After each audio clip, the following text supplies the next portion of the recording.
Morning, everyone. I am Rupal Ismin, the director of the Sydney Knowledge Hub, helping researchers drive real-world impact from their work, based here on campus at the University of Sydney.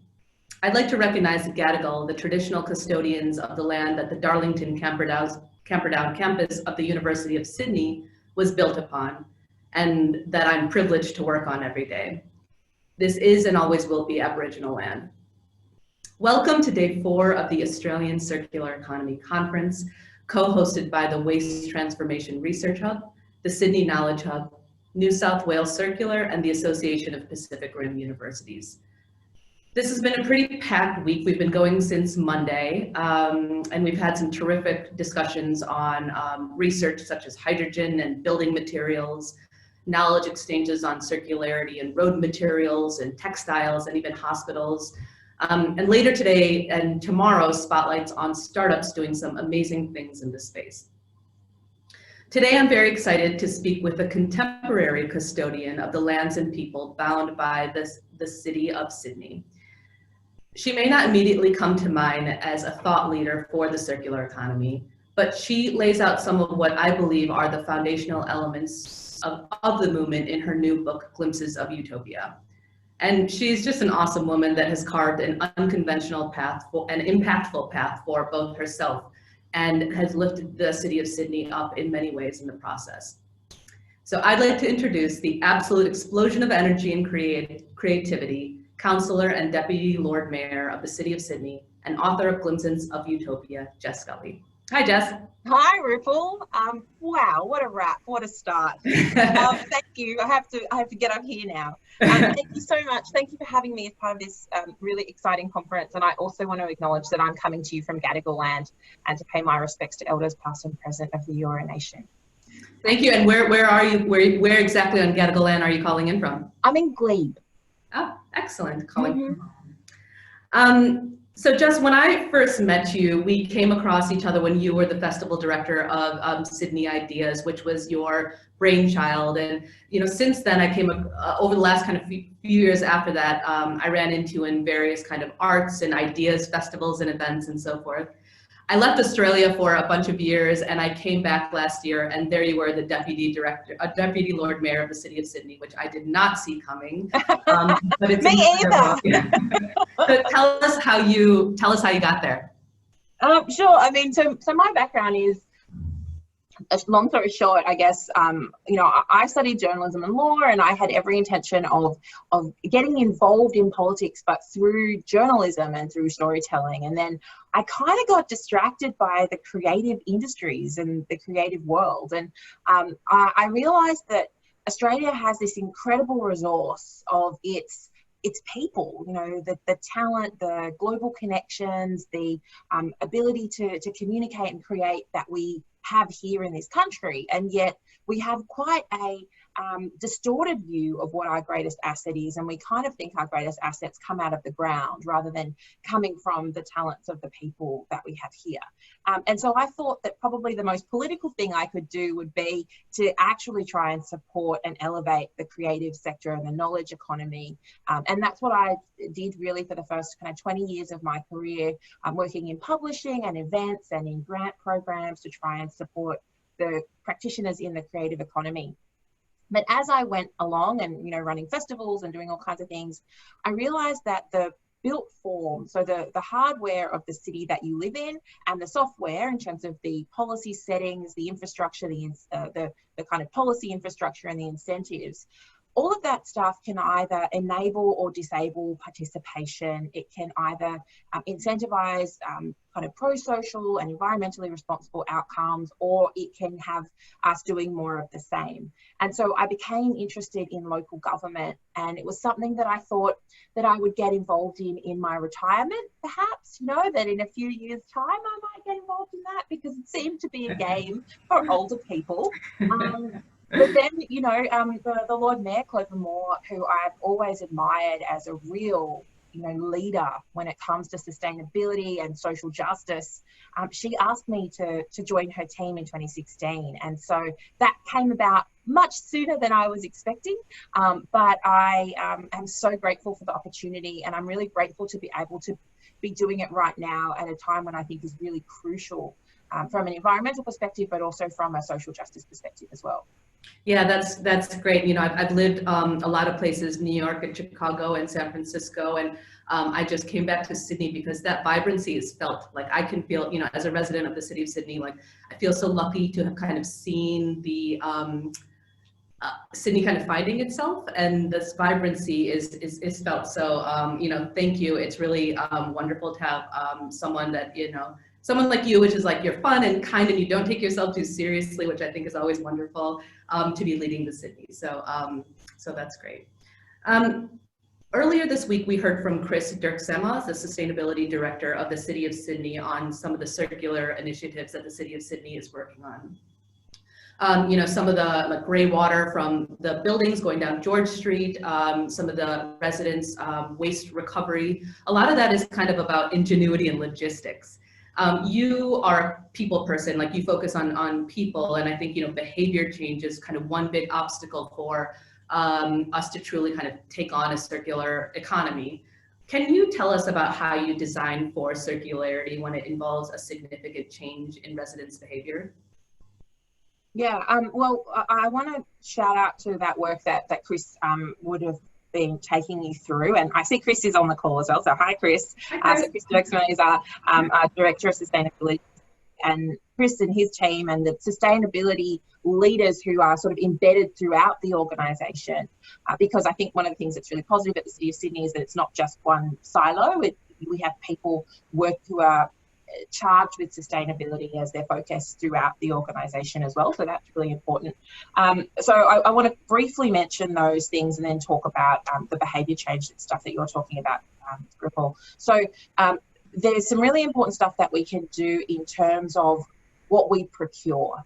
And I'm not sure if Chris took you through our green concrete and our glass recycling initiatives. And these are two really important ones. So the green concrete one was a trial that we supported, which was through our environmental innovation grant. So if you work in environmental innovation, please check out this grant program. It's a really significant one. And what we did there is we worked with researchers from the University of New South Wales to replace a section of the roadway on Wyndham Street in Alexandria with a green concrete. And it's made from fly ash and burst furnace slag, which is a charming phrase, but they're, you know, stuff that would otherwise be waste, and that is then turned into a sustainable blended concrete. But we put it on one of the busiest roadways, so a connector from the airport into the city, so that we can see if it can also be a durable material, because then that can go on to inform other local governments in procuring roadways. And if we did that, because 70% of the concrete we produce today goes into roadways and footpaths, and if we could use geopolymer concrete for those, it would have the potential to reduce our emissions enormously. So that's one thing that we've done. The food waste trial, I think we talked about potentially at another point, and that one is a little bit more about behaviour change for residents. But then there's also the glass procurement, which is again at a remove from the sort of activities and the behaviour of our residents. It's more about what we do and then what we can do as councils across the city. And in that project, 16 councils in a grouping called SS Rock, the Southern Sydney kind of group of councils, we have got together to dedicate a portion of our glass that we collect in roadside waste to a program to be recycled into roadway. And it's a program called Paving the Way. And the idea is to create a closed loop market for a third of our domestic waste and glass collections. And that could be it could have a huge impact. We're thinking it could be 93 million glass bottles a year that could be diverted from landfill into roadway, and not just recycling, but being turned into something that we have to continually procure. So those are the kinds of things that we can do on the kind of procurement side of things.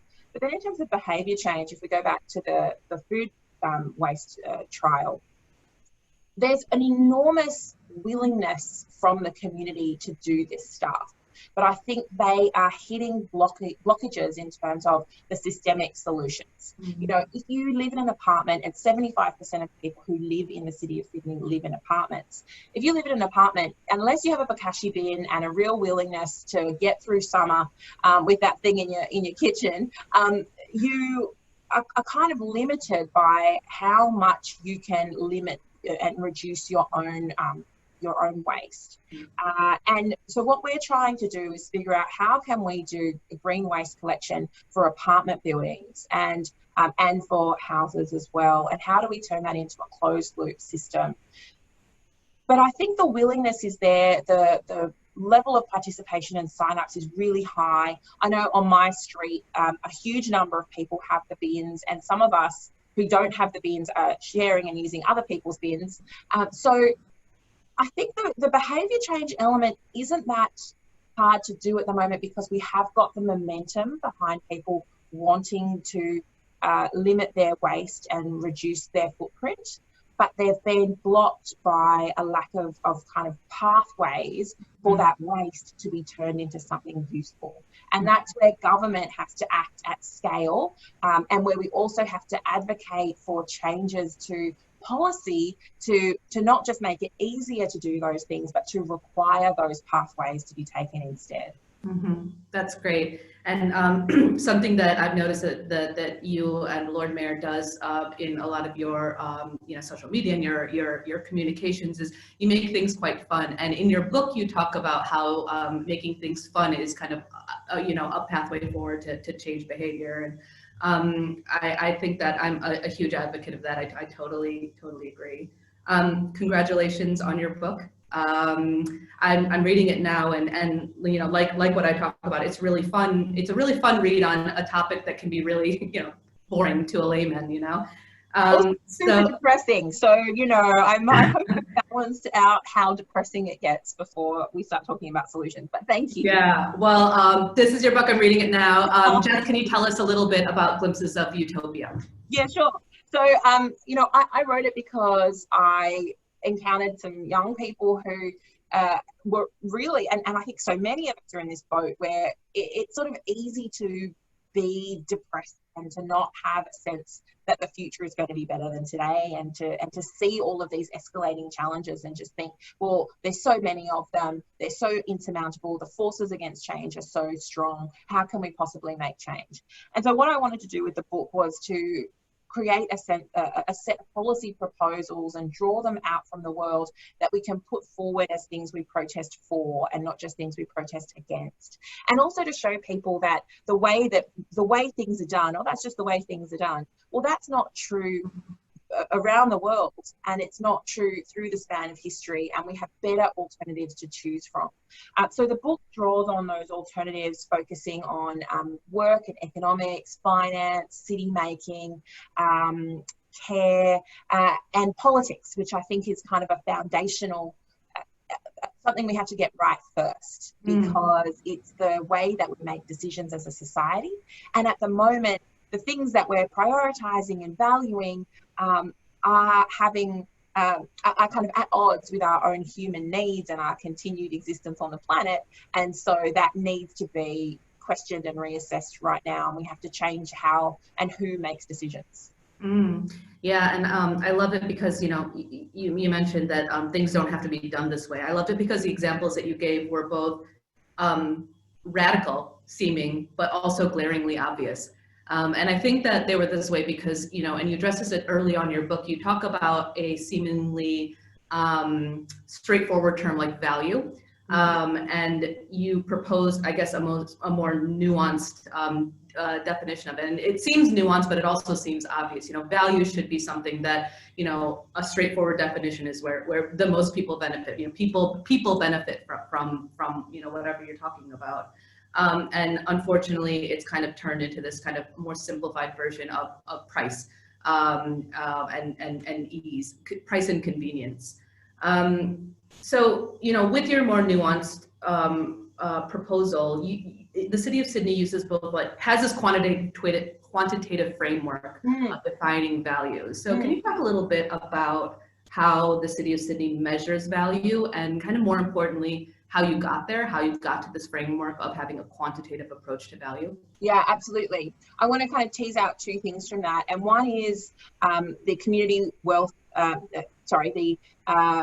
community wellbeing indicators, which I'll talk about. And that's about community testing what our community values and what their experience is of life in the city. So it's about measuring our impact as an organisation and a kind of a health check of our community beyond those sort of quantitative measures or, GDP, the jobs and growth sort of mindset. So I want to talk about that. And then I want to talk about value in terms of best value in procurement and how that is quite a skewed approach, which leaves a lot of externalities and benefits off the table, and it means that we get stuck into business as usual when we're procuring. And I think this is one of those key things we need to crack. When I first got involved in local government, I don't think I knew that the two things I'd become most passionate about were procurement and land use, but they're the two things that I think are really important levers for what either enabling or disabling really a positive outcomes. So I'll follow the money, right? Exactly, money and land. So let me go back to the community wellbeing indicators. Basically, in 2011, we started working with. Let me just check exactly who we were working with.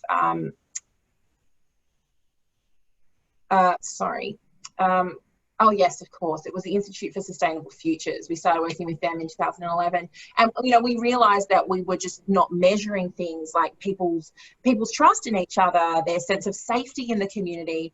We just didn't have any metrics to do that. And so we started surveying and working with people over the years and finding out, what kind of social ties do you have? Do you have people to turn to in a time of crisis? How do you feel living in this place? And so what we do now is we evaluate that alongside those more standard metrics from ABS and from economic performance. And then we measure wellbeing against that. And then we try and align our policies and programs to supporting better outcomes, helping people have more trust and more social networks and all of those sorts of things, which now I think in the time of a crisis, people realise are so important for social resilience. And social resilience is going to be one of the key things that gets us through crises like the several that we've just gone through. So that the community wellbeing indicators, and I think a kind of a national scale version of that, which I talk about in the book, is the New Zealand wellbeing budget, where in New Zealand they've decided to start incorporating some of those metrics and measurements that governments usually sweep under the carpet into their budget, into their national accounting. So things around, child poverty, overcrowding in houses, soil erosion, the health of waterways. Governments and elected representatives are going to be held to account on those things just like they are on national accounts. That's absolutely crucial in terms of ensuring you have a more well-rounded society and that you're counting the externalities.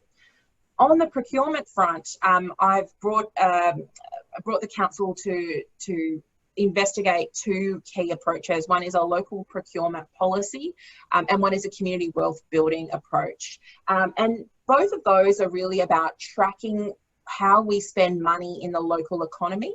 We spend $600 million a year as a local government on procuring goods and services. It's an incredible amount of money that if that money was spent and the majority of it stayed in our local economy. At the moment, 54% of it stays in our local economy. But if more of it was spent in the local economy, if more of it went to benefit corporations, to more democratically owned businesses, to businesses that have a social and environmental impact, we would see that sector develop and grow, and we would get better outcomes within our community.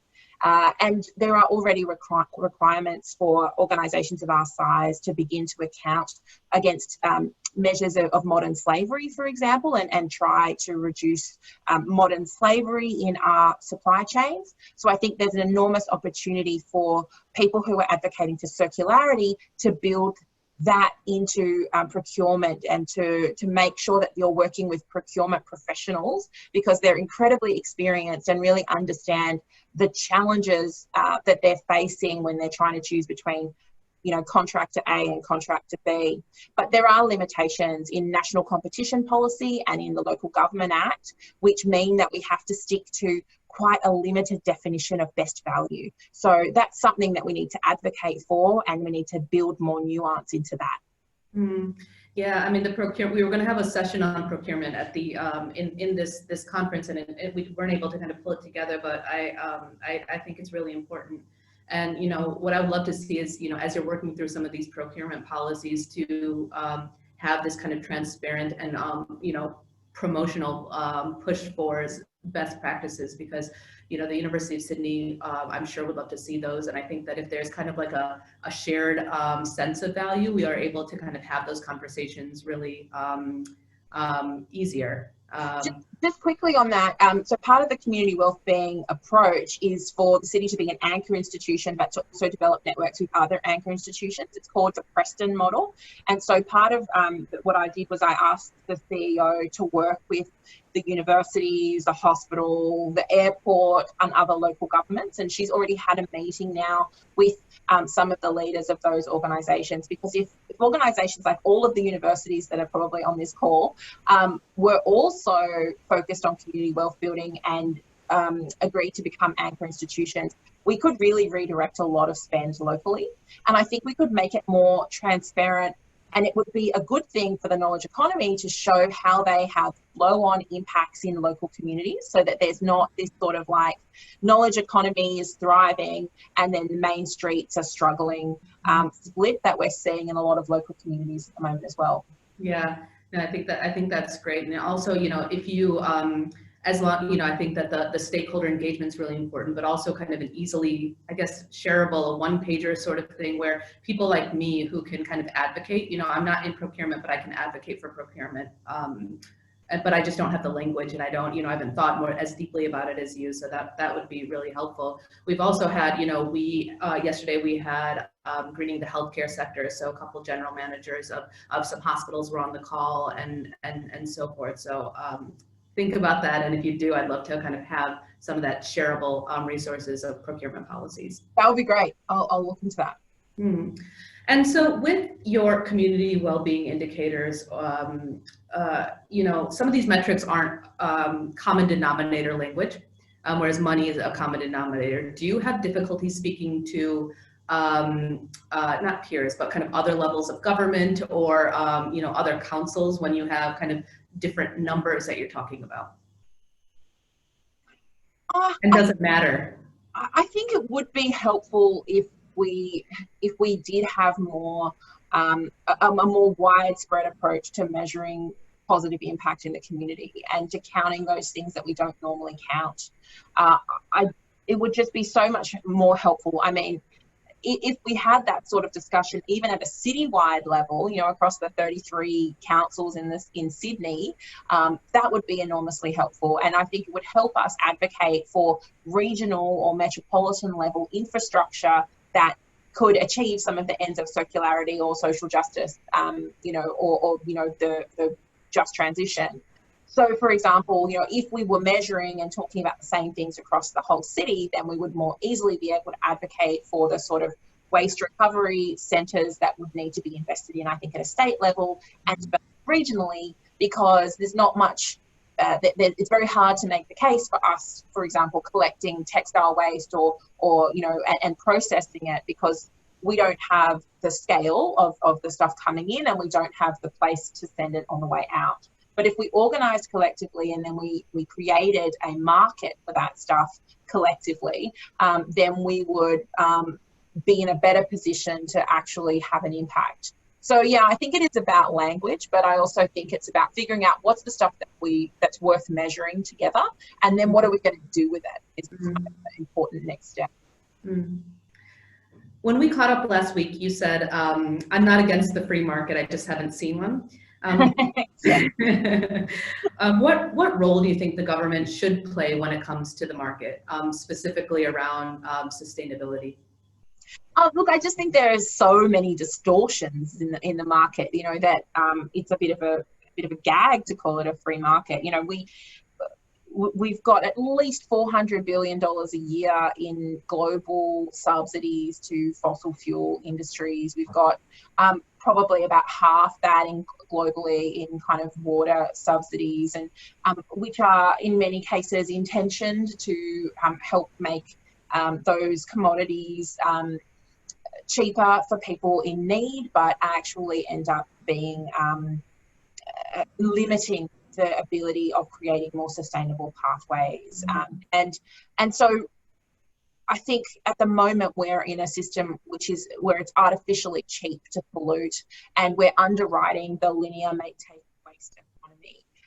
And that is to the detriment of a circular economy emerging, because it's not possible for them to compete fairly on a price basis, because one side of the contest has got this sort of billions of dollars worth of logistics infrastructure, allowing them to just waste and to either be inefficient with the resources they're making their products from, or the services they're providing, or the end life of those products. So what I'd like governments to do is to rebalance that playing field and to remove the subsidies, so that we could, and over time, and redirect them into support for more sustainable economies. And I think also we need an acknowledgement that it's not just manufacturing that needs to be circular, but our services economy. 80% of our economy is services. We also need to look at the life cycle of those industries and how they could become circular too. Mm-hmm. Great. And my last question for you is, what do you think the biggest obstacle is for the City of Sydney to become more circular? Is it a lack of data? Is it behavior change? Is it industry pressure?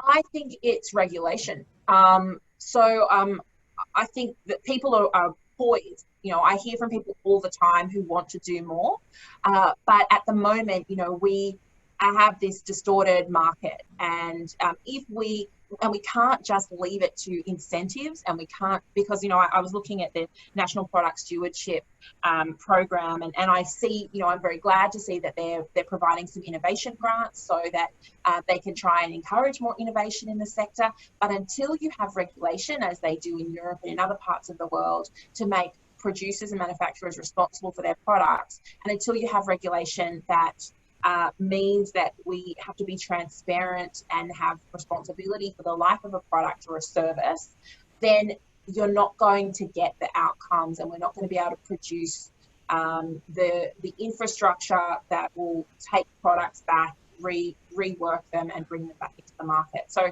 for me, it's that regulation and going from kind of voluntary and incentive and innovation-led to being kind of like, this is just the way that we have to do things, and so the market will have to evolve to support that. And we see it being done in other parts of the world.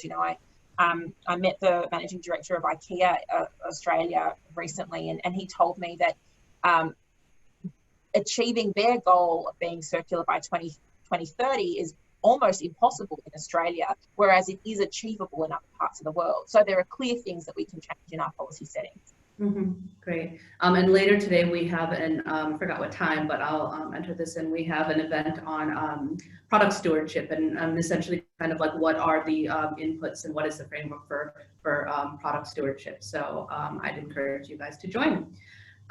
Well, Jess, I'm proud to work in a jurisdiction that's led by someone so bold and creative in their vision as you are, and you are a lot of people's, favorite person in Sydney. So we're all cheering for you. We're all super inspired by you. So thank you for your work, and thank you for your time today. Thanks, Rupal. It's such a pleasure, and I hope everyone enjoys the conference. Thanks.